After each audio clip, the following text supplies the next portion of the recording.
Hello, it's Giles from Dux Soup here. Due to some technical difficulties, we have had to re-record the webinar of the 12th of October. The audio remains the original, however we've had to re-add the video. I hope you enjoy the webinar. Hello everyone and welcome to this week's Dux Soup webinar. Today, the head of professional services, Giles Garnett, will show you how to create smarter lead generation campaigns with Dux Soup Turbo. We'll also have a live chat where you can ask questions related to this webinar's topic, and I will do my best to answer them. My name is Jen and I'm the head of customer service. And at the end of the webinar, we will have a Q&A with Giles. So thank you for joining us today, and let's start our webinar. Thank you, Jen, and hello, good morning and good afternoon.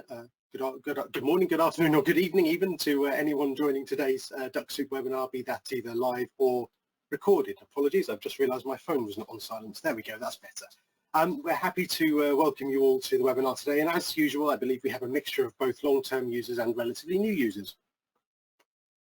Firstly, to introduce myself to anyone who's new to Dux Soup, my name is Giles Garnett and I'm Head of Professional Services here at Dux Soup. I've been presenting the webinars for Dux Soup for over 2 years now, and I also run the booster sessions and the technical calls, as well as some of the support calls. So I may well have come across many of you if you've had any direct dealings with Dux Soup. As always, I will do my best today to share my knowledge of Dux Soup and the experiences I've picked up from using the product, both in my own activities and from those of our users. Now, bear with me 1 second. We are using slightly different technology today. We're presenting in a slightly different way, and hopefully all the technology will cooperate. As always, the webinar will be made widely available after the session today. And if you've subscribed, you will receive a direct link to the recording, and it will also be available via the usual places on our websites and YouTube channel. Now, as we're trying something new, do provide us with feedback where applicable. We want this to be the best experience for our users as possible. We're using a slightly different platform, still via GoTo, but the difference being, and if I just press this button here, you'll actually notice that you can see me today. So slightly different. I'm under a little bit more pressure than usual because I'm now on camera. Hopefully this is all clear to everybody and you can see what I'm presenting while I'm talking, and then I should be able to live demo at the same time. So while I'm presenting, as I say, under a little bit more pressure than usual because of the camera, do raise your topic-related questions to Jin via the chats, and she'll do her best to answer them. And where appropriate, I will do my best to answer them towards the end of the webinar. We'll have a Q&A at the end. So today's webinar, we're going to focus on how to create smart LinkedIn lead generation campaigns for Dux Soup Turbo, and I will be presenting and demoing within the Turbo product. From a very high level, I'm going to do a very brief introduction and then talk about what Dux Soup is for anybody who's new. And then I'll talk about campaigns and what they are, and show you how to set them up within the product and how to enroll people into your chosen campaign or campaigns. I'll then show you how to measure the success or otherwise of your chosen campaign by looking at the Dux-Dash and the data that's in there and what you can derive from that data. And then finally, I'll spend some time showing you how you can enroll people in your chosen campaigns from perhaps within your Pipedrive or HubSpot CRM environment. So that's what I'm going to cover today, and we'll crack on. And as I say, hopefully the technology will cooperate. So what is Dux Soup? As most of you are probably already aware, it's a Chrome extension. It's compatible with a few other browsers as well. Which you can use to mimic human behavior on the LinkedIn platform, both regular LinkedIn and Sales Navigator. Basically, you select the list of data that you want Dux Soup to process. That could be a search result or a group, a list of group members or first-degree connections or people who've reacted to a post. It could also be an alumni list, etc., etc. There's all sorts of different options. You can even build your own custom lists, which I'm sure many of you are aware of, using the CSV format. And then you get Dux Soup to run your chosen activities against that list. Dux Soup can carry out a multitude of automated actions for you, from inviting, endorsing, queuing campaigns to your target audience, tagging, creating custom lists, all sorts of activities. The list is almost endless. The possibilities there, but a lot of people forget that you can just also use it to visit profiles, and that's becoming more and more important, especially as LinkedIn are placing more and more restrictions on the numbers of invites that you can send out, and that sort of thing. So that's what Dux Soup is, very briefly. So let's get on to the meat of the topic today. What is a Dux Soup campaign? A campaign is basically a series of messages that you define to be sent to first-degree connections, be that either new first-degree connections or existing connections. You can only send a campaign out to people who are connected to you because you're sending direct messages to people. Now you can enroll people into a campaign who are second and third degree connections, of course, and then when they become a first degree connection, that's the point at which your campaign then starts to run. And via the Dux-Dash, you can create, edit, and track all of your Dux Soup campaigns. And you can enroll people into campaigns in a few different ways. We can do it through auto-visiting, sending an invite. You can enroll via the widget, which I'll come on to in a second, or indeed you can do it via the CRM. We have remote control commands as well, where you can do that through the API. But yeah, you can also, we have predefined commands built into now both Zapier and Integromat, where you can enroll people into campaigns, into your chosen campaign from there as well. If we have time, we'll come on to that later. Now this is the bit where the technology may fall, because I'm now going to hopefully move on to the next screen where I can now do hopefully a live demo.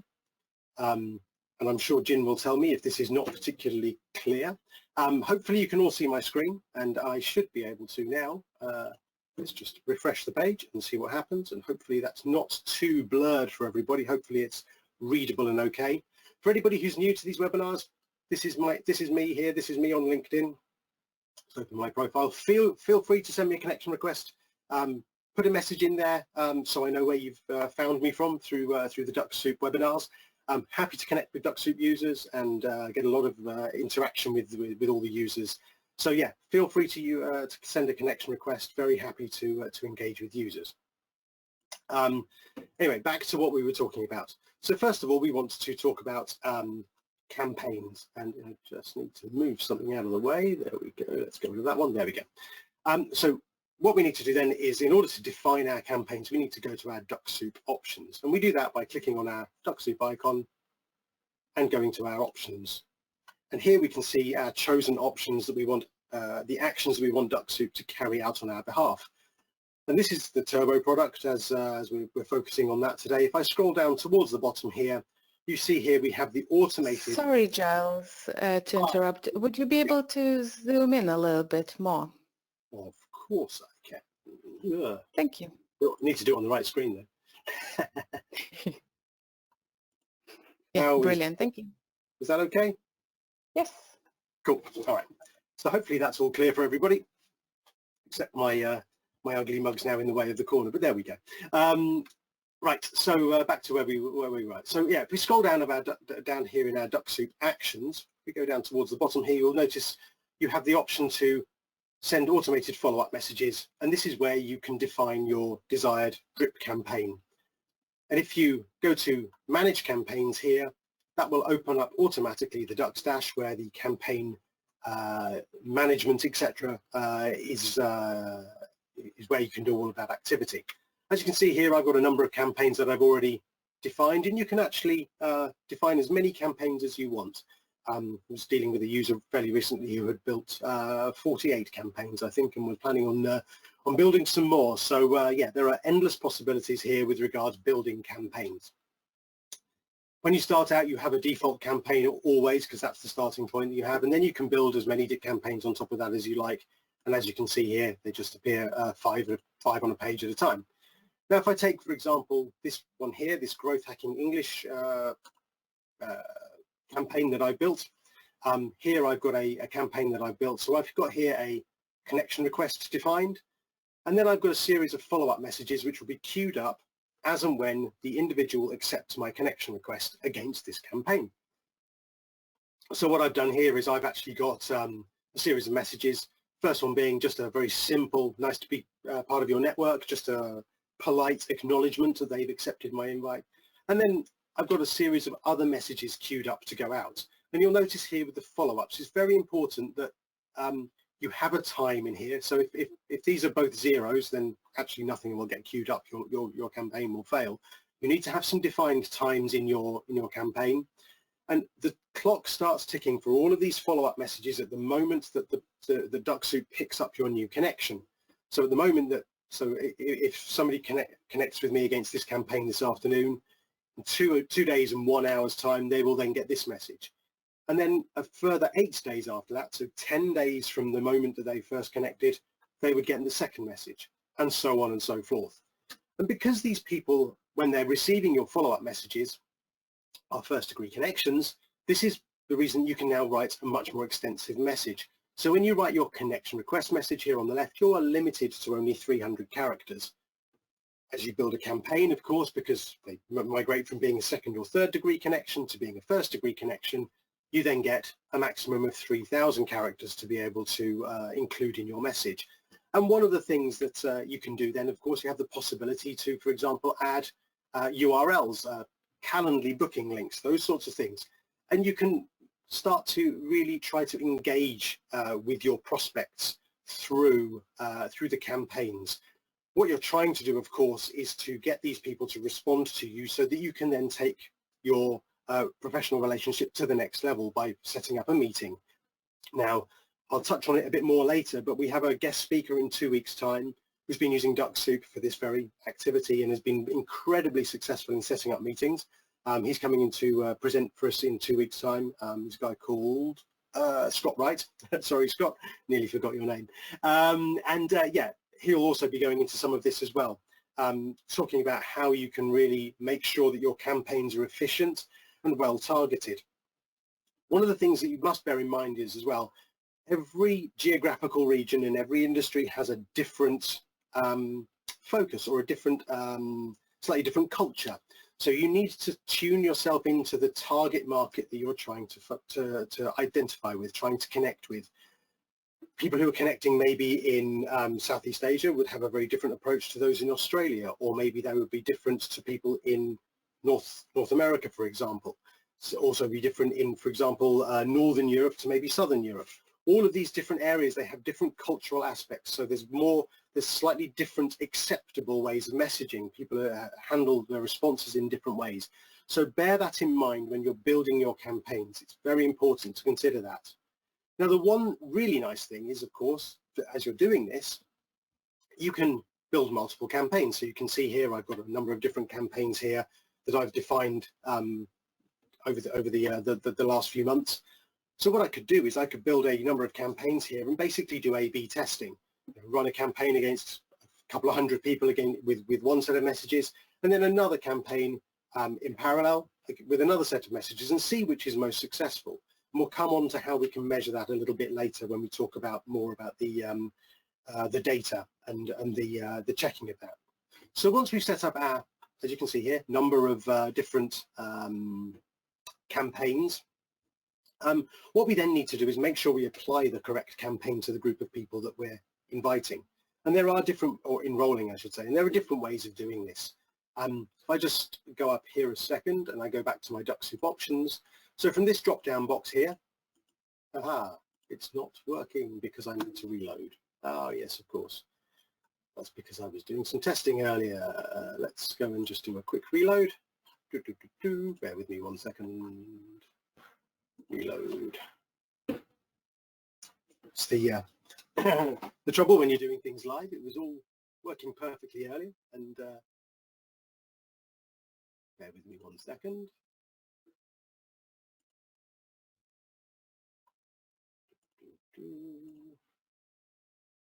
Let's see if it picked up my, yes, there we go. It's picked up my correct data. So if I now go back to my, hopefully you can still see my screen and it's still big enough.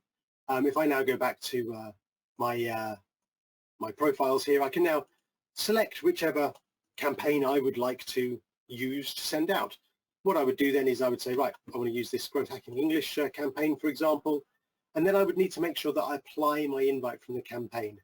Because if I go up to the top here, if I wanted to send out my campaign to new prospects, for example, the new first, second and third degree connections, if I apply my invite from my campaign there, we now look up the top here, we'll notice that my message has now been populated in here, and that is now going to be applied to anybody who I then subsequently visit and invite to my network.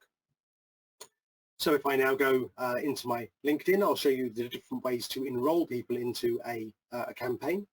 So if I just go up to the search thing here, and I don't know, let's just try to type in test. Let's just do a very quick people search here within regular LinkedIn. Wait for this to run. There we go.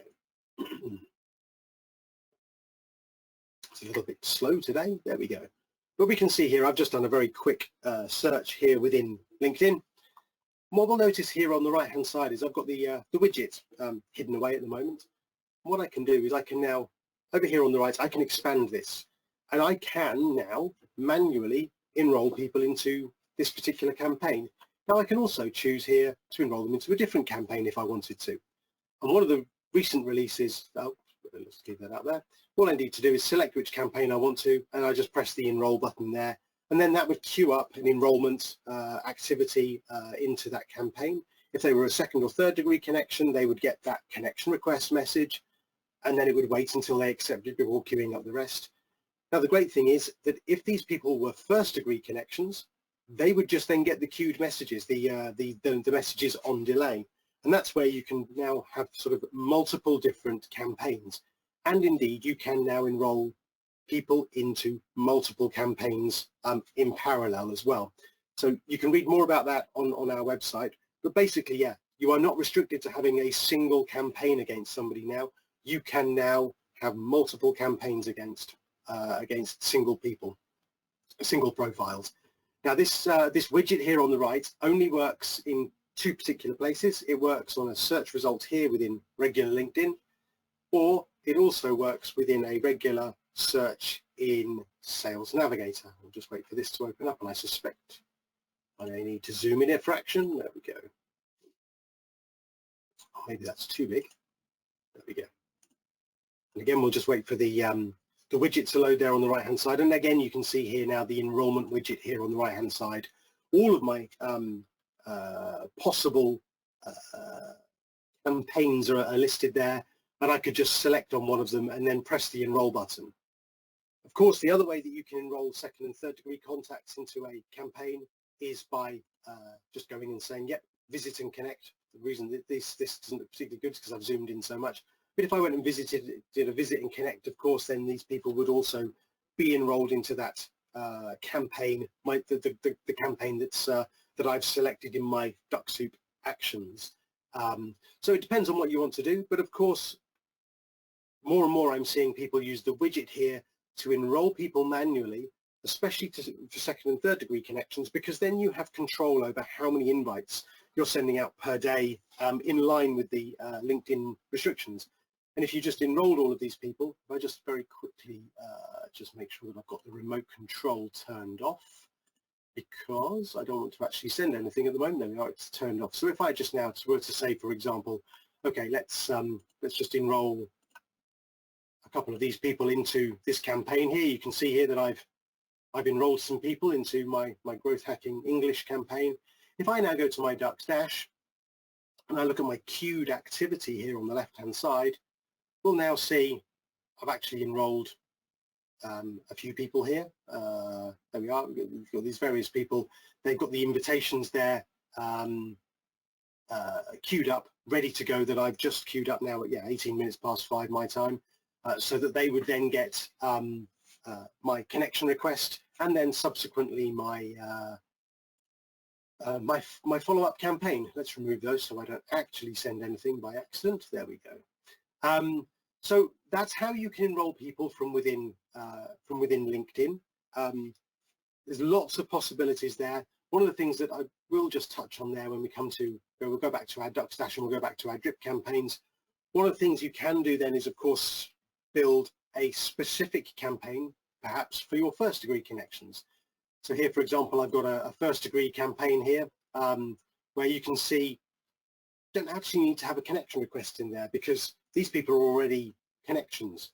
And what you can do then is, for example, just go and carry out a search for, let's just do a very quick search for some first degree connections who work in IT.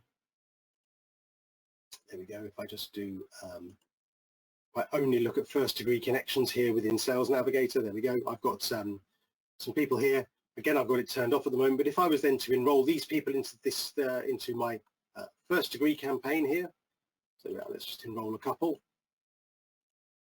There we go. I've just enrolled a couple there. Again, if I go back to my Dux-Dash and I look at my queued activity, what we should see then is in 3 days' time, there we go, in 3 days' time, those people will get my first degree message. So that way I can queue up a bunch of messages. Of course, I could add a lot more messages in there. I forgot to mention that earlier. If I go to my drip campaigns here, and I go back to my first degree campaign here, we can of course add more and more messages. You can add a total of 12 messages in total, including a connection request, so 11 follow-up messages. And yeah, you can delay them for, I believe that the default is up to 100 days, I think. Let's double check that. You can go up to 99-day delay at the moment. So you have all sorts of possibilities there. The thing to do is make sure you save your campaign as and when you make a change. So that's very, very important. That's how you can then define your campaigns, how you can manage your campaigns, and how you can edit them, and how you can enroll people from within LinkedIn. Let's flick back then to, very quickly, to this slide. So your campaign data via the Dux-Dash. So we've talked about how to build campaigns and how you can run multiple campaigns and how you can enroll people into lots of campaigns in parallel. What we can do within the Dux-Dash then is we can define and configure your drip campaigns, as we've talked about. Really importantly, we can now also measure the performance of your campaigns, check what's due to be sent, review what has been sent, and then further down we'll touch on the configuration of the CRM and Dux points a bit later as well. So if I now go back to my demo screen and I just show you the other options then for being able to manage your data within the Dux-Dash. So here on the left hand side, just in case you're not too sure how we can get to Dux-Dash, of course we can get through the Dux-Dash by going here to manage your invites. But the other way we can get to our Dux-Dash is just by clicking on our Dux Soup icon, and down in the bottom corner here of your drop-down menu, you've got the Dux-Dash link here. So we go in that way, and you've got these menu items here on the left-hand side. So the first one is your user profile, of course, and then your second one is the drip campaigns, which we've talked about quite extensively there already. And then here under the funnel flow, this is where you can gather all of the data relating to all of your campaigns. So if I just go to look at all of my data, just wait for this to load a second. So you can now see here that against my default campaign, I've enrolled 954 people and invited 954 people, and I've got a 57% acceptance rate. So you can see there all of your data straight away. You can see the number of follow-ups I've sent and also the number of people that responded. And if I'd chosen to, whether I've qualified prospects in or out of in here, I should say. And the great thing about this is you can actually export this data very simply. If you just click on one of these cells, hopefully in a second, there we go. So you see here 554 prospects that have accepted my invitation. Now I can click on this button here to copy that and export it into a CSV file or an Excel spreadsheet or whatever, a Google Sheet or whatever your chosen methodology is there. And I can also just click directly on the LinkedIn icon here on the right hand side to go straight to the user's profile within LinkedIn. And this way you can actually start to monitor the success or otherwise of your chosen campaigns. On the left hand side here, you can then see all of your campaigns that you've used, how many people you've invited, perhaps how many have accepted, and over what time period. You can customize your date range here as well. So there's lots of possibilities here. So if I just go to this one here, for example, wait for that to load. There we go. We've only invited a few people against this particular campaign, but you can see straight away how successful or otherwise it is. You can also then see, as well as seeing who's accepted, you can actually see the exchange that was sent. So you can see who has got what message, etc., and when those invitations were accepted. You also get to see here on the right hand side, let's go to this one up here, how many people have actually responded to you. And that's really crucial to know who's responded to, because those are the people who you then need to engage with further and take your discussions further. So we'll just click on there we are, they're under the responded here. So if I click on one of these lines here, I can then actually see what they've responded with as well, hopefully. There we go. We've got there a message back that came in. So that way you can actually see the message coming in, and then you can decide what you then need to do with that. You then need to respond in LinkedIn, or do you need to say, actually, they've responded, but they're not interested. So in which case you could then, for example, let's just go back here. At that stage, you could then say qualify out. If they say thank you, but no thank you, they're not an interesting prospect for that particular campaign. So you qualify them out, and that would stop any further automation going to those individuals.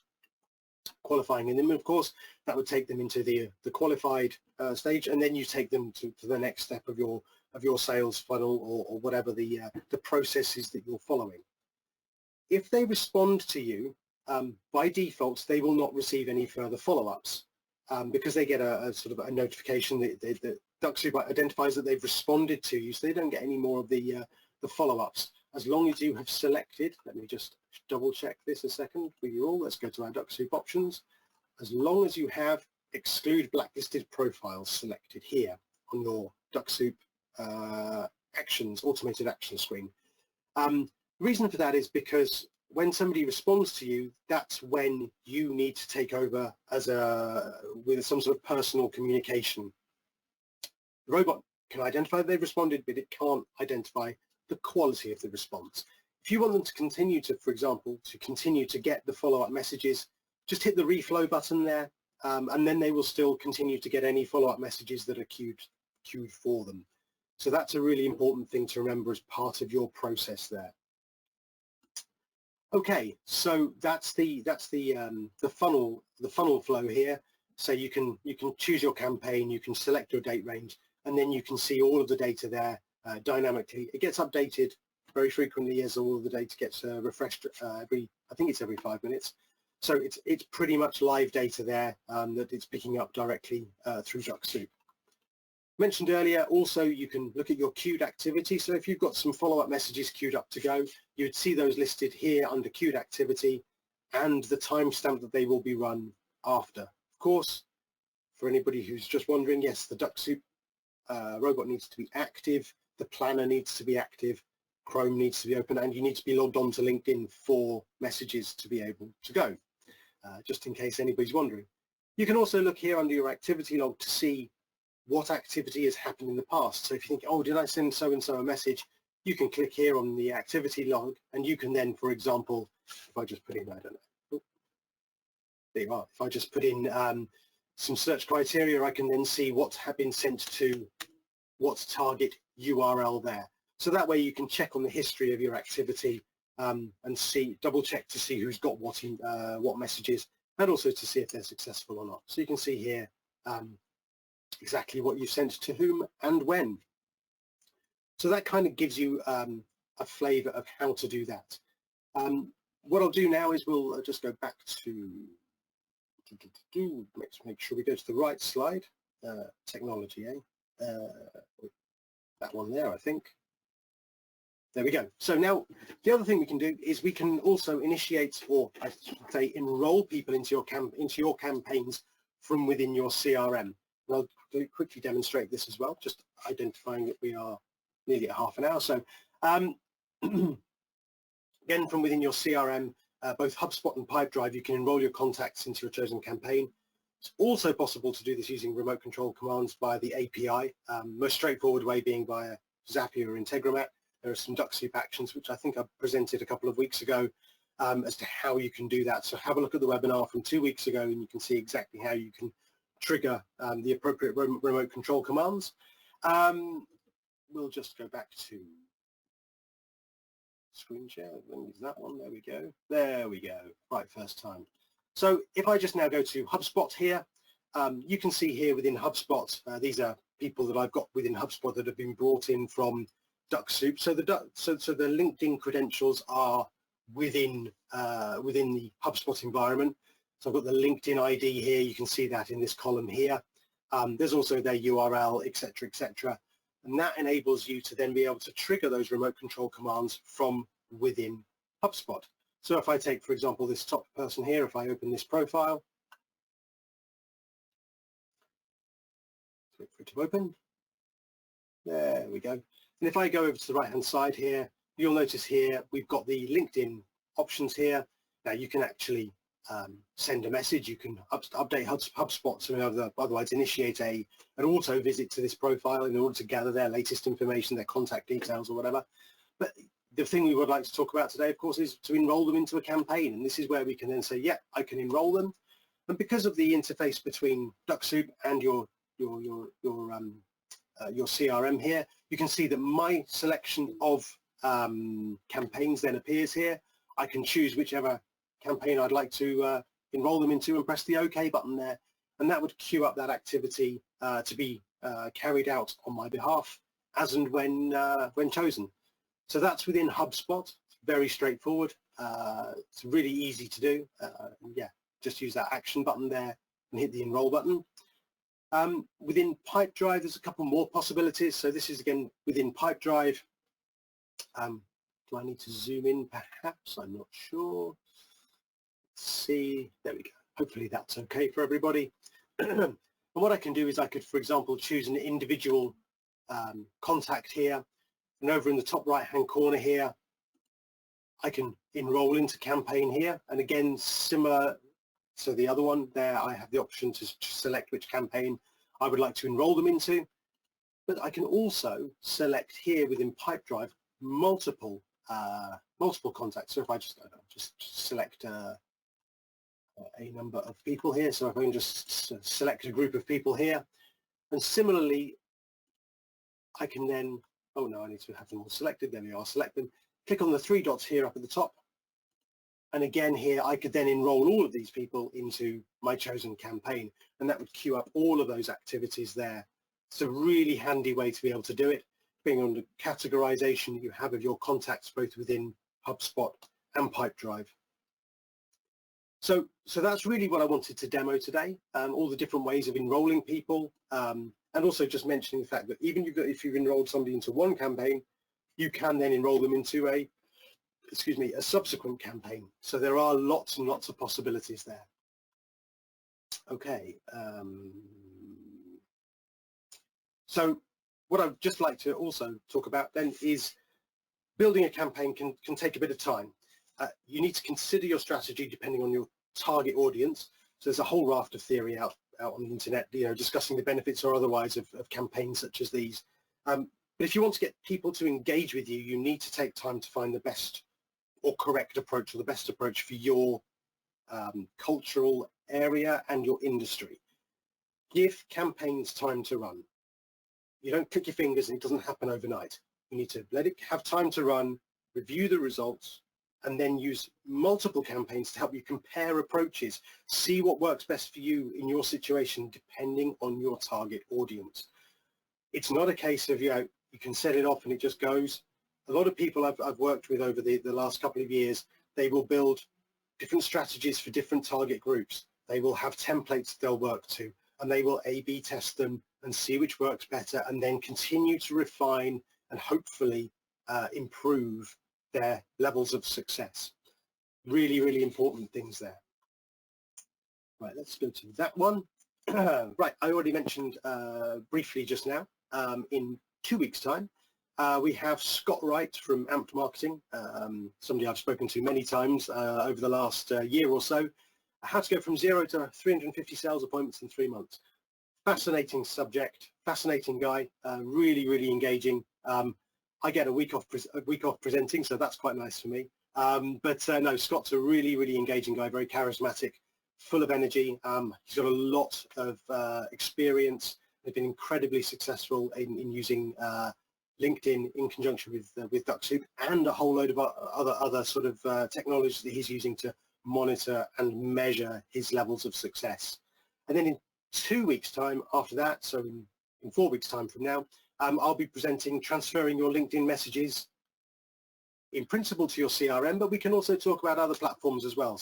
So one of the things that I was discussing, funnily enough, with Scott recently was having your LinkedIn messages appear within a Slack channel so that you can then monitor it as a team, for example. So we'll be talking about how you can make your LinkedIn messages available within other platforms.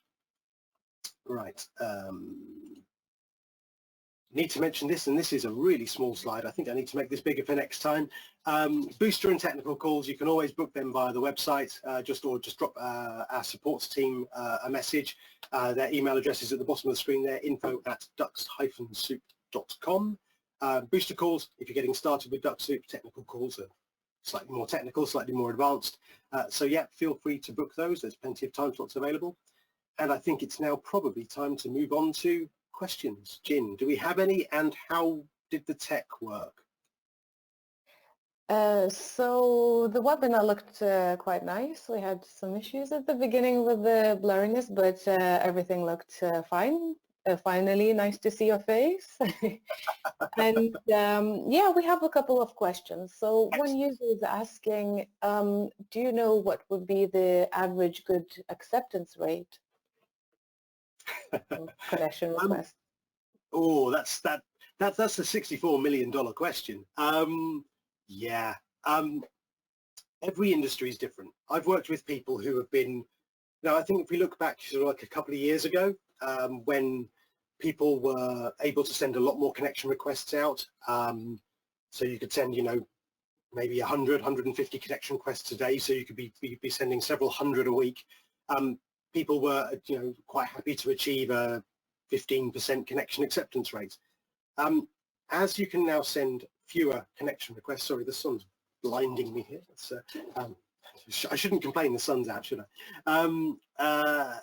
Now, of course, we're in a slightly different time and place where we can send fewer connection requests. People are targeting a lot more specifically in order to make sure that they are getting the best bang for their buck, as it were. So if you're restricted to maybe 100 or 150 connection requests per week, you need to target really well. And what I've seen, you know, I've working with a few people, both within Europe and within North America. A perfectly achievable level is anything from 30 to 50% if you're targeting really well. But then you have to do that work up front in order to narrow down your targets. You can't just go out and just, you know, the scattergun approach of I should say the good old days, but no, you know, a couple of years ago when the landscape was slightly different. Things have evolved, things have changed. People are getting smarter as well. They're more clued in, they're more aware of the sorts of strategies that people are using. So targeting and filtering, spending time doing that filtering and searching activity is so important. And of course, Rule 101, you know, make sure that your LinkedIn profile looks good. If it doesn't look good, if you've got hardly anything on your LinkedIn profile that's relevant to the people that you're trying to connect to, the chances of them accepting your connection are massively reduced. Get your profile up to date. Be active on LinkedIn. Comment. Visit profiles. All of these things help because it all adds to your credibility on the platform, your virtual credibility, I should probably say. All of these things help and make it more likely that people will engage with you and hopefully accept your connection requests. As I say, I was working with somebody fairly recently, and we did an experiment over a couple of weeks. We sent out 100 invitations per week for a couple of weeks, which we specifically targeted. We spent some time up front building a custom list. Okay, we scanned maybe, I think, 1,000, 1,500 profiles, and we narrowed those down to the top 100 lines per week. And we said, right, let's send out these 100 this week and these 100. And I think from the first week, within a week, we'd had like a 55% acceptance rate, which is extraordinarily good. I mean, to have time then to follow up with 55 people takes quite a lot of effort. So it depends on the scalability, depends on all sorts of things, but it also depends on your willingness to do that work up front. It's not a case that the robot does everything for you and you just wipe your hands and let it go. You have to do the work up front in order to find the right people or the right sorts of people. Thank you. A more technical question. Can we transfer LinkedIn messages and replies into Pipedrive and see them in deal stage? Currently, no. Although that request has been placed on our feedback suggestion box. I've lost the word, sorry. Yes, currently messages come and go against a contact within Pipedrive. But yes, there is a suggestion. So if I just go to, let me go back to my screen share a second.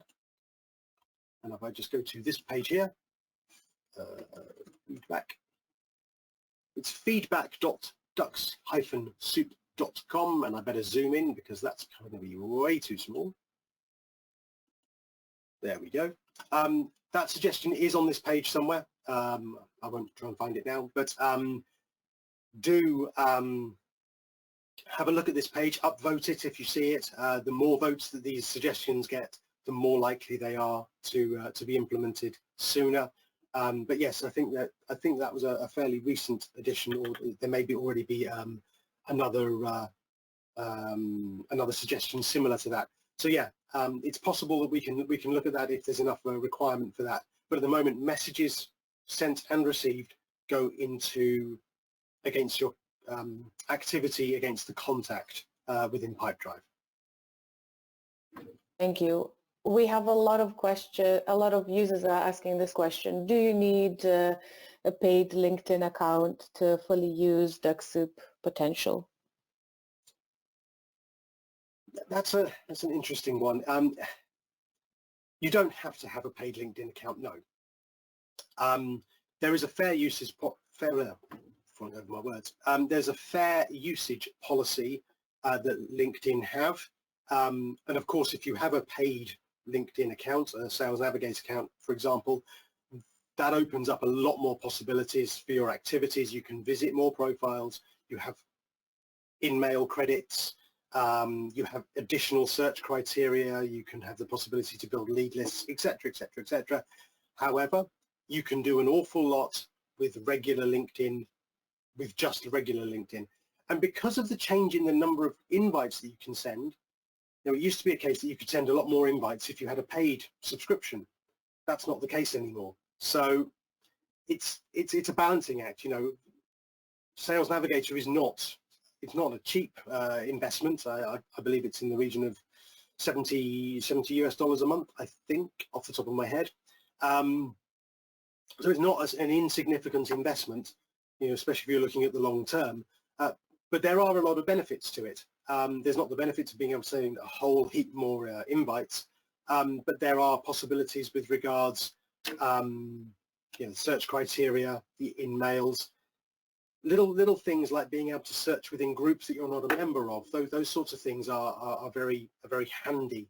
But it's a case of where are your priorities, and what your budget is. You have to take all of these things into consideration to make a fair assessment. I believe that if you've not had a Sales Navigator subscription before, the first month is a trial, so you have a risk-free trial month there to try it and see if it gives you the benefit that you require. But yeah, it's a personal choice. I can't say whether it's best or not, but certainly it does open up more possibilities, of course. Yeah, it's for each individual to make that decision themselves. Thank you. And the last question, can you incorporate a LinkedIn campaign into HubSpot sequence? Quite possibly, but I haven't done it myself. I'm not that familiar with the HubSpot sequences, and it's something I need to spend some time looking at. I believe that I think I've spoken to a user in the past who has done that. I haven't had a chance to look at it in detail, but Jin, can you make a note of that and drop me a reminder, and we'll do some investigation into that. Yes, sure, definitely. Cool, thank you. Hopefully, doing things this way has been a slightly better, a more rewarding experience. We've been able to sort of have a bit more interaction.